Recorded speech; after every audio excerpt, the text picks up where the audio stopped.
सांगली जिल्ह्यातील कनेगावमध्ये मुख्य रस्त्याला लागून असलेली ही स्मशानभूमी गेल्या 30-35 वर्षापूर्वी या वास्तूचे बांधकाम झालेले आहे। त्याआधी रस्त्याच्या कडेलाच उघड्यावरच दहनविधी केला जायचा, पण काही ग्रामस्थांच्या व ग्रामपंचायतीच्या पुढाकाराने या वास्तूचे बांधकाम केले गेले। त्यानंतर वरचेवर 2 ते 3 वेळा स्मशानभूमीच्या डागडुजीचे कामही झाले। वेगवेगळ्या फंडातून व निधीतून स्मशानभूमीचे रंगरंगोटी व लोखंडी दहन ब्रॅकेट व स्ट्रेचरचे कामही झाले। परंतु गेल्या काही वर्षापासून स्मशानभूमीच्या भिंतींना मोठमोठे तडे गेलेले आहेत।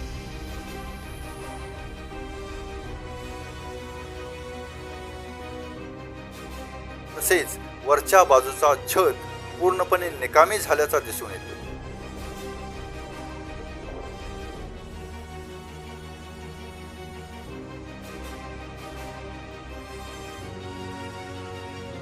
शेजारीच उभा असणारा सौर ऊर्जेचा खांब आता फक्त नावापुरताच उभा असल्याचं दिसून येतं।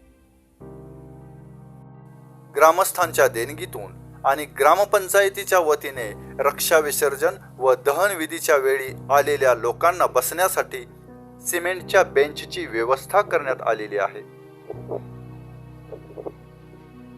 पण अलीकडेच झालेल्या एका अपघातामुळे स्मशानभूमी परिसरातील सर्व झाडांची वृक्षतोड केली गेली आहे।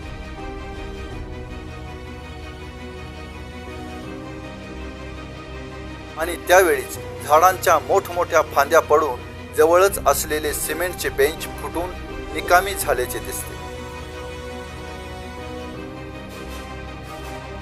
वृक्षतोड करताना त्या लोकांनी याकडे लक्ष दिले नसावे। वृक्षतोड होऊन व बेंच खराब होऊन आज 1.5 महिना उलटत आला, परंतु आजपर्यंत ग्रामपंचायतीने या फुटलेल्या बेंचच्या ऐवजी नवीन बेंच बसवण्याकडे लक्ष दिलेले नाही। हे बेंच लवकरात लवकर बसवावे, त्याबरोबरच अस्ताव्यस्त असलेले बेंच एका रांगेत लावून घ्यावेत। तसेच स्मशानभूमीवरील पत्राही बदलावा